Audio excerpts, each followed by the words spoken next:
बचपन में सुनी गई कुछ बहुत ही साधारण सी बातें हाँ, कैसे हमारी बैंक की पासबुक का पूरा भविष्य तय कर देती हैं। ये सच में हैरान करने वाला है। बिल्कुल। मतलब अक्सर लोग सोचते हैं कि अगर कोई इंसान कड़ी मेहनत करे या बाजार का अच्छे से अध्ययन कर ले और सही जगह निवेश करे। हाँ, तो उसे अमीर होने से कोई नहीं रोक सकता।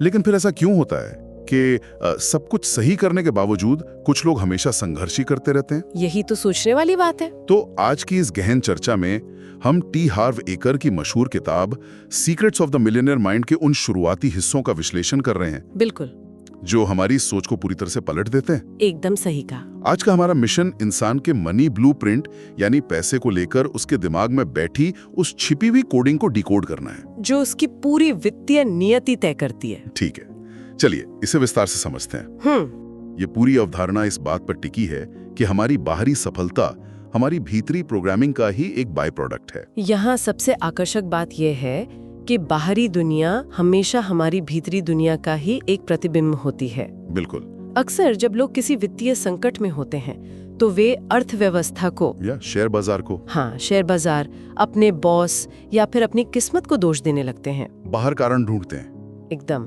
वे बाहरी दुनिया में कारणों की तलाश करते हैं।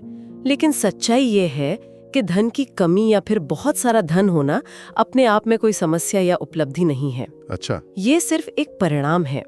असली खेल तो अवचेतन मन में, सबकॉन्शियस माइंड में, हाँ, सबकॉन्शियस माइंड में गहराई से बैठे उस ब्लूप्रिंट का है जो अदृश्य है लेकिन हमारे हर एक फैसले को चला रहा है। मतलब हम सभी जानते हैं कि किसी भी सॉफ्टवेयर को ठीक से चलाने के लिए उसकी बेस कोडिंग का सही होना बहुत जरूरी है। बिल्कुल सही उदाहरण है। अगर कोड में ही कोई एरर है तो आप कंप्यूटर की स्क्रीन को चाहे जितना भी साफ कर लें, कुछ नहीं बदलेगा। हाँ, प्रोग्राम ठीक से काम नहीं करेगा। हमारा मनी ब्लूप्रिंट भी बिल्कुल उसी बेस कोड की तरह है। एकदम। अगर वो ब्लूप्रिंट सफलता के लिए सेट नहीं है तो इंसान चाहे कितनी भी वित्तीय साक्षरता हासिल कर ले, कितना भी ज्ञान ले ले, कोई खास फर्क नहीं पड़ता। वो घूम फिरकर वापस उसी आर्थिक स्थिति में आ गिरेगा जिसके लिए उसका दिमाग बचपन से प्रोग्राम किया गया है। और इस पूरी मनोवैज्ञानिक प्रक्रिया को समझने के लिए एक बहुत ही तार्किक प्रक्रिया है। वो क्या है? जिसे हम चीजों को हकीकत में बदलने की प्रक्रिया कह सकते हैं। इसका एक सीधा सा सूत्र है। अतीत की प्रोग्रामिंग हमारे विचारों को जन्म देती है। वे विचार हमारी भावनाओं को दिशा देते हैं। भावनाएं हमारे कार्यों को नियंत्रित करती हैं और कार्य परिणाम तय करते हैं। बिल्कुल, हमारे कार्य ही अंततः हमारे परिणाम तय करते हैं। ये बात सुनने में तार्किक तो लगती है, लेकिन क्या ये उन लोगों पर भी लागू होती है जिनके पास बहुत अच्छा वित्तीय ज्ञान है? हाँ। मतलब अगर कोई समझदार इंसान गलत फैसले ले रहा है तो क्या वो अपनी भावनाओं को नहीं रोक सकता? यही तो इस सूत्र की सबसे बड़ी खूबी है।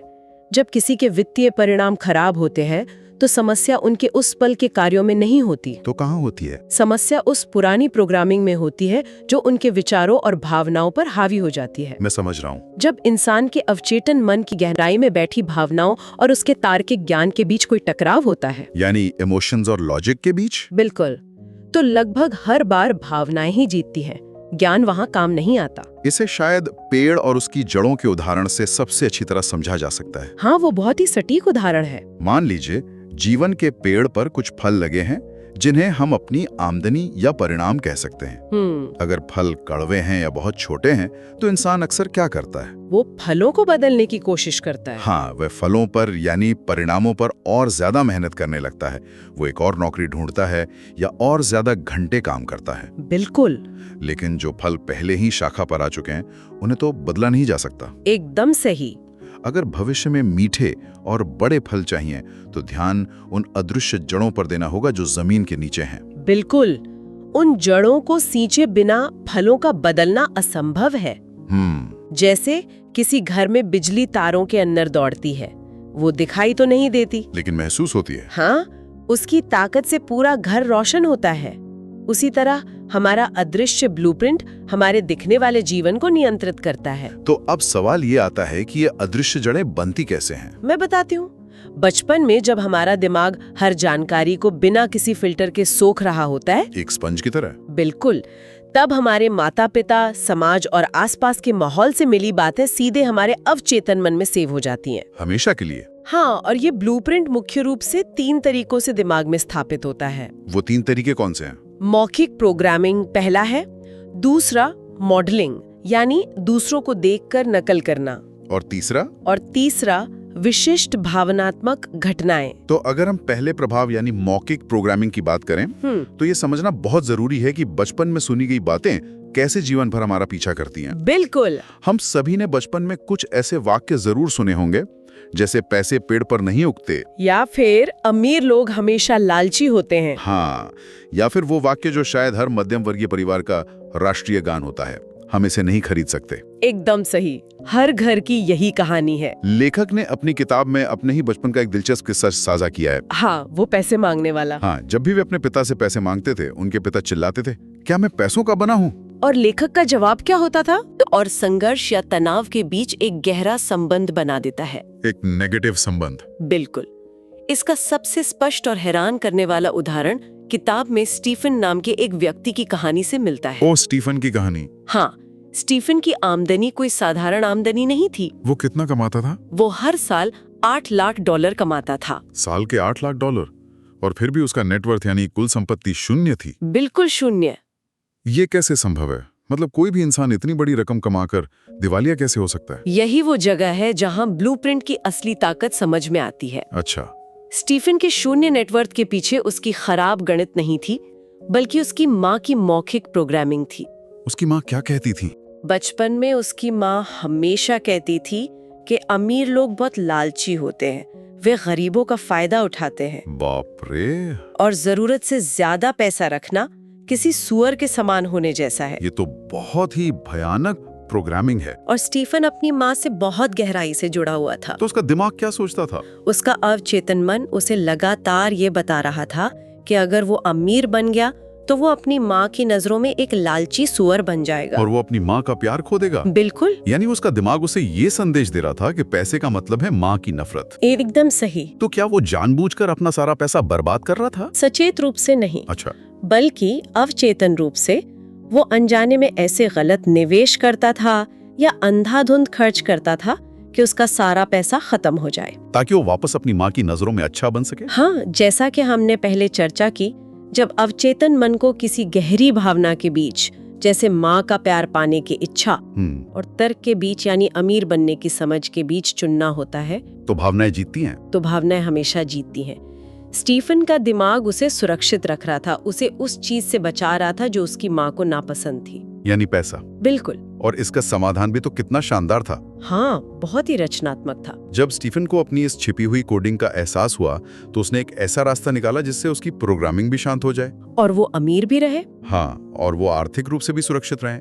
उसने हवाई में अपनी माँ के लिए समुद्र के किनारे एक बहुत सुंदर कॉन्डो खरीदा। शानदार। उसकी माँ सर्दियों के कई महीने वहां बिताने लगी और अपने बेटे की इस उदारता की तारीफ करते नहीं थकती थी। इस एक कदम से स्टीफन ने अपने दिमाग के पूरे समीकरण को ही बदल दिया, पूरी तरह से। अब उसकी माँ के लिए उसका अमीर होना लालच का प्रतीक नहीं रहा, बल्कि खुशी का कारण बन गया। और स्टीफन को भी अपनी संपत्ति शून्य करने की वो मनोवैज्ञानिक जरूरत महसूस होनी बंद हो गई। बिल्कुल। लेकिन ये तो सिर्फ मौखिक प्रोग्रामिंग थी। इससे भी कहीं ज्यादा शक्तिशाली प्रभाव एक और चीज का होता है जिसे हम मॉडलिंग या नकल करना कहते हैं। यहाँ कहानी सच में बहुत दिलचस्प हो जाती है। हाँ। अक्सर बच्चे वो नहीं करते जो उन्हें करने के लिए कहा जाता है, बल्कि वे ठीक वैसा ही व्यवहार करते हैं जैसा वे अपने माता पिता को करते हुए देखते हैं। बच्चे सबसे बड़े नकलची होते हैं। बिल्कुल। इसे मंकी सी मंकी डू वाली कहावत से आसानी से समझा जा सकता है। सही कहा। हम अनजाने में अपने माता पिता की वित्तीय आदतों की हूबहू नकल करने लगते हैं। बिल्कुल। और इंसान का दिमाग ऐसा क्यों करता है? क्यों करता है? क्योंकि विकासवादी दृष्टिकोण से अपने परिवार के तरीकों की नकल करना हमारे अस्तित्व को बचाने का सबसे सुरक्षित तरीका माना जाता है। एक सर्वाइवल मैकेनिज्म की तरह। एकदम। दिमाग ऊर्जा बचाना चाहता है, इसलिए वो हर बार नया तरीका सोचने के बजाय बड़ों की आदतों को एक रेडीमेड टेम्पलेट की तरह इस्तेमाल करता है। ये बहुत तार्किक है। किताब में दी गई हैम पकाने वाली महिला की कहानी इसका एक बहुत ही खूबसूरत और सटीक उदाहरण है। हाँ, वो कहानी जिसमें एक महिला हैम पकाने से पहले हमेशा उसके दोनों किनारे काट देती थी। बिल्कुल। जब किसी ने उससे पूछा कि वो अच्छे भले मांस के टुकड़े क्यों काटकर फेंक देती है, तो उसने बहुत ही सरलता से जवाब दिया, क्योंकि मेरी माँ भी ऐसा ही करती थी। हाँ, और जब बात उसकी माँ तक पहुंची तो माँ का भी यही जवाब था कि मेरी माँ भी ऐसा ही करती थी। और अंत में जब नानी से इसका कारण पूछा गया तो असलियत सामने आई। नानी ने क्या कहा? नानी ने कहा, अरे मैं किनारे इसलिए काटती थी क्योंकि मेरा बर्तन बहुत छोटा था। ये कहानी एक बहुत ही गहरा व्यंग है। बिल्कुल। हमारी उन वित्तीय आदतों पर जिन्हें हम बिना कोई सवाल किए पीढ़ियों से ढोते आ रहे हैं। हम बस आंख बंद करके नकल कर रहे हैं। भले ही आज हमारे पास मौके और साधन रूपी बड़ा बर्तन मौजूद है, फिर भी हम किनारे काट रहे हैं। हाँ, फिर भी हम अनजाने में अपने माता पिता की सीमाओं को ही जी रहे हैं। ये बहुत ही शक्तिशाली बात है। बचपन में हमने जो कुछ देखा कि घर में पैसे को लेकर शांति रहती थी या झगड़े होते थे, या माता पिता पैसे बचाते थे या आते ही खर्च कर देते थे, वही हमारा ब्लूप्रिंट बन जाता है। और इसका बहुत बड़ा प्रभाव खुद इस किताब के लेखक के जीवन पर भी पड़ा था। हाँ, उनके पिता का काम। उनके पिता एक बिल्डर थे और उनका काम प्रोजेक्ट्स पर निर्भर था। जब कोई नया निर्माण शुरू होता तो पिता भारी कर्ज में होते थे। उन दिनों घर में पैसे की इतनी तंगी होती थी कि पिता का स्वभाव बेहद चिड़चिड़ा हो जाता था। तनाव का माहौल। लेकिन जैसे ही प्रोजेक्ट पूरा होता और घर बिक जाते तो अचानक बहुत सारा पैसा आ जाता। तब तो सब बदल जाता होगा। तब पिता का व्यवहार एकदम बदल जाता। वे खुश, दयालु और बहुत उदार हो जाते। कुछ समय बाद नया प्रोजेक्ट आता और ये उतार चढ़ाव का चक्र फिर से शुरू हो जाता। और विडंबना देखिए, हाँ। लेखक ने भी अपनी युवावस्था में अनजाने में अपने पिता के इसी उतार चढ़ाव वाले योयो पैटर्न की हूबहू नकल की। बिना जाने ऐसा होता कि सब कुछ गवाकर जमीन पर आ गिरते, एक रोलर कोस्टर की तरह। यस, वुमेन बस्ट का चक्र उनके जीवन में वर्षों तक चलता रहा। उन्हें लगता था कि बाजार खराब है या उनके साझेदार गलत हैं। लेकिन असल में क्या था? असल में वे सिर्फ अपने पिता का ब्लूप्रिंट जी रहे थे। ये एहसास होना कि आप अपनी नहीं किसी और की जिंदगी जी रहे हैं, कितना झकझोर देने वाला होता है। बहुत ज्यादा। ऑरलैंडो के एक सेमिनार में आए 63 वर्षीय व्यक्ति की कहानी तो रोंगटे खड़े कर देती है। हाँ, वो कहानी। उस व्यक्ति के पास बहुत सी डिग्रियां थी, उसने ढेरों किताबें पढ़ी थी और हर तरह का व्यापार आजमाया था। लेकिन 63 साल की उम्र में भी वो आर्थिक रूप से बिल्कुल खाली हाथ था। वो कहानी सच में बहुत मार्मिक है। सेमिनार के दौरान वो व्यक्ति अचानक फूट फूट कर रोने लगा। क्यों? उसे उस पल ये एहसास हुआ कि उसकी सारी असफलताओं की वजह उसके अपने फैसले नहीं थे। तो किसके थे? उसके पिता ने महामंदी का वो भयानक दौर देखा था जब लोग रोजगार की तलाश में दिन भर भटकते थे और शाम को खाली हाथ लौटते थे। बिल्कुल। उस 63 वर्षीय व्यक्ति के अवचेतन मन में ये बात इतनी गहराई से बैठ गई थी कि चाहे जितनी भी मेहनत कर लो, अंत में खाली हाथ ही लौटना है। एकदम सही। वो व्यक्ति 63 साल की उम्र तक अपने पिता के उसी सदमे को दोहरा रहा था। ये दिल दहला देने वाला है ना? हाँ। लेकिन क्या ऐसा नहीं होता कि कुछ लोग अपने माता पिता के आदतों की नकल करने के बजाय उनकी बिल्कुल विपरीत दिशा में चले जाते हैं? होता है, बिल्कुल होता है। मतलब अगर किसी ने बचपन में बहुत गरीबी या माता पिता को पैसे के लिए लड़ते देखा है तो वो सोच सकता है कि मैं कभी इनकी तरह नहीं बनूंगा। अगर हम इसे व्यापक संदर्भ में देखें तो इसे विद्रोह या रिबेलियन कहा जाता है। अच्छा। ऐसे लोग अक्सर बहुत ज्यादा पैसा कमा भी लेते हैं क्योंकि उनके अंदर गरीबी से बाहर निकलने का एक भयंकर गुस्सा या जुनून होता है। तो ये तो अच्छी बात है ना। स्थिति और बिगड़ जाती है। ऐसा क्यों? उनके अवचेतन मन में पैसा और गुस्सा एक ही सिक्के के दो पहलू बन जाते हैं, एक साथ जुड़ जाते हैं। हाँ, उनकी आर्थिक सफलता की नींव ही गुस्से पर टिकी होती है। जैसे जैसे उनका बैंक बैलेंस बढ़ता है, उनके अंदर का गुस्सा और तनाव भी बढ़ता जाता है। बाप रे। फिर एक समय ऐसा आता है जब इंसान का दिमाग इस तनाव से थक जाता है और शांति चाहता है। और शांति कैसे मिलेगी? और क्योंकि दिमाग ने पैसे को गुस्से के साथ जोड़ रखा है, वो शांति पाने का सिर्फ एक ही रास्ता निकालता है, पैसे से छुटकारा पाना। बिल्कुल। ओ, तो वे अनजाने में ही अपना पैसा बर्बाद करने लगते हैं। एकदम सही। वे अचानक कोई बहुत खराब निवेश कर बैठते हैं, अंधाधुंध खर्च करते हैं या कोई ऐसा फैसला लेते हैं जिससे उनका सारा पैसा डूब जाता है। और उन्हें लगता है कि पैसा जाने से शांति मिलेगी। उन्हें ऐसा लगता है, लेकिन ऐसा होता नहीं है। पैसा चला जाता है पर पुरानी आदतें नहीं जाती और वो वापस उसी गरीबी में आ जाते हैं। हाँ, और अब उनके पास वो पुराना गुस्सा भी होता है।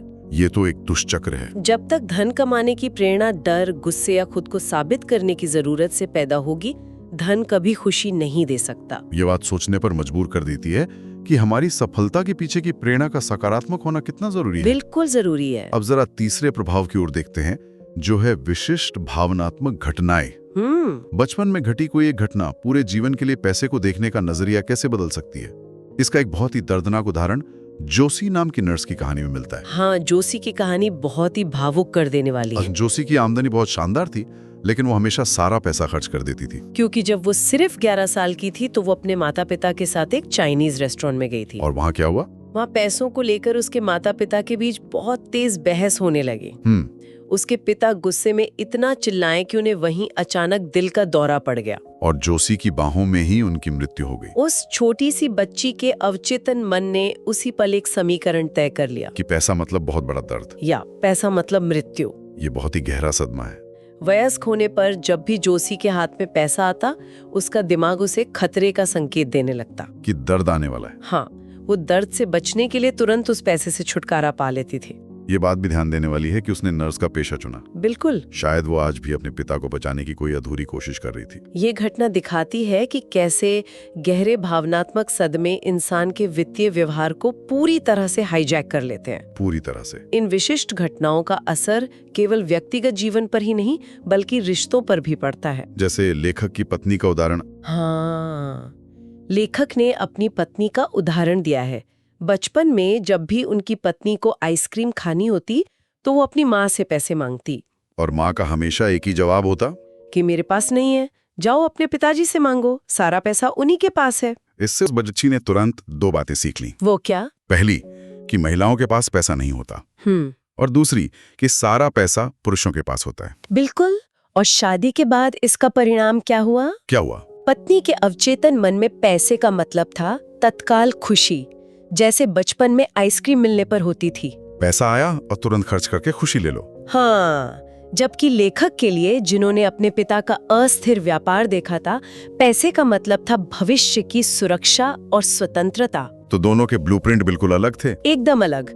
जब पत्नी अपनी खुशी के लिए पैसे खर्च करती तो लेखक को लगता कि वो उनके भविष्य की आजादी को खत्म कर रही है, और जब लेखक पैसे बचाने की कोशिश करते तो पत्नी को लगता कि वे उसकी जिंदगी से सारी खुशियां छीन रहे हैं। यानी वे पैसों को लेकर नहीं लड़ रहे थे। नहीं, वे अपने अपने ब्लूप्रिंट्स को लेकर लड़ रहे थे। ये एक महत्वपूर्ण सवाल खड़ा करता है कि अगर हम सभी ऐसे ही दोषपूर्ण ब्लूप्रिंट्स लेकर चल रहे हैं तो क्या इस कोडिंग को बदला जा सकता है? ये सबसे बड़ा सवाल है। इसका जवाब है हाँ, इसे बदला जा सकता है, और इसके लिए 4 प्रमुख कदम उठाने होते हैं। तो वो पहला कदम क्या है? क्योंकि जागरूकता लाना सुनने में तो बहुत आसान लगता है, लेकिन क्या इंसान खुद अपनी गलतियों को पहचान सकता है? पहला कदम जागरूकता ही है, और ये सबसे मुश्किल होता है। मुश्किल क्यों?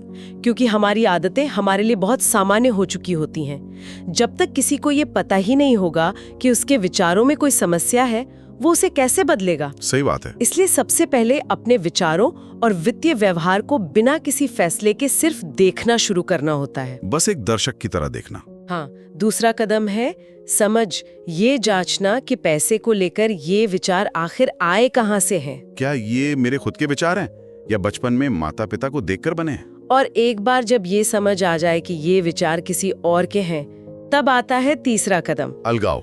बिल्कुल, अलगाव, यानी खुद को उन विचारों से अलग करना। ये समझना कि ये विचार इंसान की अपनी पहचान का हिस्सा नहीं है। ये तो बस कंप्यूटर में बरसों पहले सेव की गई कोई पुरानी फाइल है जिसे अब डिलीट किया जा सकता है। जैसे पुरानी बेकार फाइल्स हटाते हैं। और आखिरी कदम है पुनर्प्रोग्रामिंग। इसमें क्या होता है?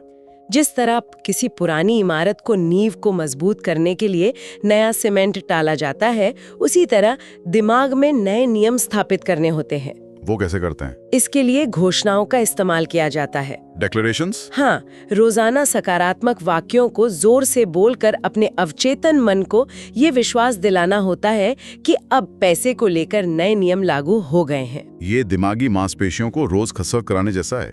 एकदम सही। तो इस सब का क्या अर्थ है? आप ही बताइए।